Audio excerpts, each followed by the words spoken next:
안녕하세요. 오늘은 6월 7일 월요일입니다. 오늘은 잠언 20장 1절에서부터 15절까지를 본문으로 큐티 가이드를 시작하겠습니다. 먼저 오늘 이 본문을 통해 제가 묵상한 하나님은 귀와 눈을 지으신 분입니다. 12절 말씀을 읽겠습니다. 듣는 귀와 보는 눈은 다 여호와께서 지으신 것이니라. 아멘. 성경은 사람이 하나님의 형상으로 지어졌다고 말씀합니다. 그래서요, 사람은 하나님이 어떤 분인지를 보여주는 거울과도 같습니다. 자, 하나님이 사람의 귀와 눈을 지으셨다는 건요, 하나님께도 귀와 눈이 있다는 것을 의미합니다. 물론요, 영이신 하나님은 사람 같은 형태의 귀와 눈을 가지고 있지는 않으실 겁니다. 하지만요, 분명 귀로 하듯 들으실 수 있고 눈으로 하듯 보실 수 있습니다. 자, 사람의 귀와 눈이 별것 아닌 것 같아도요, 사실 구조와 조직을 보면 놀라움을 금치 못하게 됩니다. 지금까지도요, 저는 가끔 제 앞사람의 눈을 보면서 정말 저 눈으로 내가 보일까? 그게 어떻게 가능하지? 이런 생각을 하면서 신기해합니다. 귀도 마찬가지예요. 21살 때쯤인가요? 그때 총소리 때문에 다친 오른쪽 귀는요, 아직까지도 정상으로 돌아오지 않고 있습니다. 매우 정교한 시스템이 손상을 입었기 때문입니다.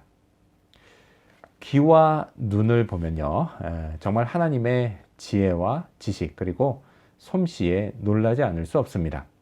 또 한 가지요, 어쩌면 이게 더 중요한데요, 그 하나님의 귀와 눈은 얼마나 더 잘 들리고 잘 보일까, 이걸 생각하면서 늘 조심하지 않을 수가 없습니다.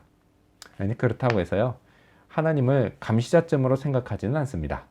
저는요, 제 언행을 듣고 보시며 제가 생명길을 가도록 이끄시는 인도자로 그렇게 하나님을 생각합니다. 자, 그렇다면 계속해서 오늘 이 본문을 통해 제가 발견한 인간의 모습, 어떤 게 있을까요?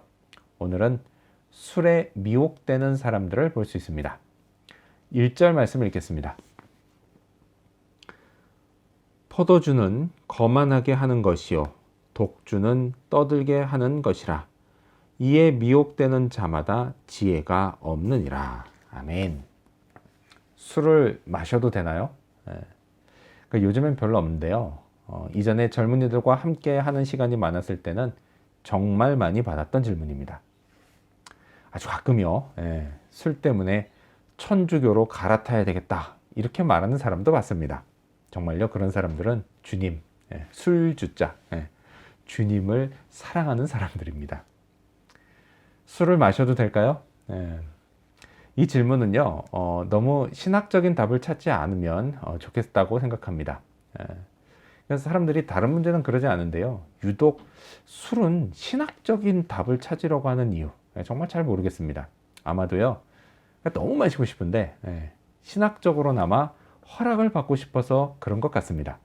그러면요, 교회를 출석하면서도 안심하고 마실 수 있을 테니 말이죠. 술에 관해서요, 성경은 마시지 마라와 마셔도 된다, 이 둘을 다 지지합니다.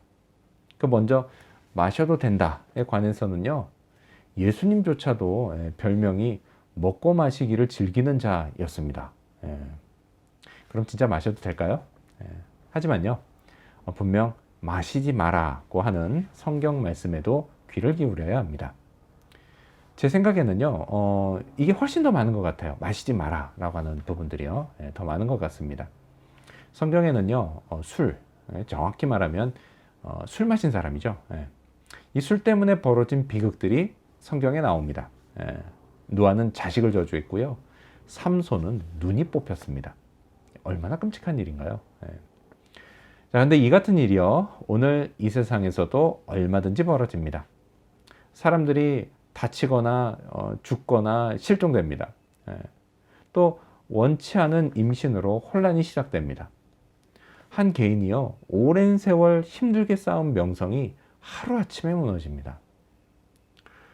술 냄새를 풍기며 꼬부라진 혀로 내뱉는 말들을 과연 하나님이 좋아하실까요? 술에 대한 답은요, 의외로 간단합니다. 자, 그렇다면 끝으로 오늘 이 본문을 통해 나에게 주신 교훈이 뭘까요? 그건 청결함과 정직함이 다 나타난다 입니다. 11절 말씀을 읽겠습니다. 비록 아이라도 자기의 동작으로 자기 품행이 청결한 여부와 정직한 여부를 나타내느니라. 아멘. 아이도 그런데요, 성인인 저는 더더욱 그렇습니다. 제 언행은요, 제가 청결한지 또 정직한지 여부를요, 그대로 나타냅니다. 그러니까 남들도 마찬가지예요. 단지 본인들만 안 그렇다고 생각할 뿐입니다. 제가요, 연륜이 높으신 분들을 존경하는 이유, 그 이유 중에 하나는 그분들 눈에는 제가 보지 못하는 것이 보이기 때문입니다. 심지어 그게 저에 관해서도 마찬가지죠. 그래서요, 그분들의 조언에는 늘 귀를 기울입니다. 그러니 하나님께는 오죽할까요? 하나님은요, 성령을 통해 저의 청결과 정직 여부를 알려주십니다. 그래서 칭찬을 해주실 때도 있지만요, 여전히 죄성에 물든 본성을 보여주실 때도 있습니다. 그리고 그때마다 늘 다음의 사실을 상기시켜 주십니다. 9절 말씀 읽어볼까요? 내가 내 마음을 정하게 하였다. 내 죄를 깨끗하게 하였다. 할 자가 누구냐? 아멘. 그렇습니다.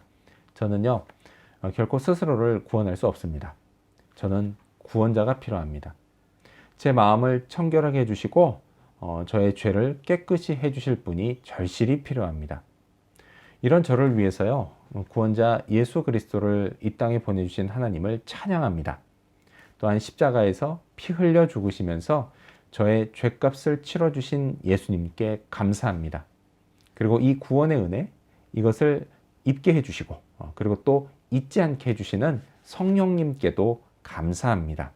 오늘도요, 이런 구원받은 감격, 그 감격 속에서 정직하고 깨끗하게 살도록 노력하는 그런 하루가 되기를 소망합니다. 기도하겠습니다. 귀와 눈을 지으신 하나님, 그러하기에 하나님은 잘 들으시고 잘 보신다는 사실 늘 잊지 않게 해주시옵소서. 그를 통해서, 이것을 통해 저의 인생의 길을 생명의 길로 인도하시고 이끌어주시고 살펴주신 것을 인해 늘 감사드립니다. 그리고 또한 하나님, 이 땅에서 정말 술 조심하게 해주시옵소서. 술의 유혹에 넘어가지 않도록, 또 술로 인한 사고에 정말 얽혀매지 않도록 주님 늘 조심하게 해주시옵소서. 그리고 청결함과 정직함이 하나님 앞에 다 드러난다는 사실을 잊지 않게 하시어서 정말 나를 깨끗하게 해주신 분, 나를 정케 해주신 분, 구원자 예수님께 늘 감사하고 그 은혜에 보답하는 삶을 살도록 도와주시옵소서. 감사드리며 예수님의 이름으로 기도합니다. 아멘.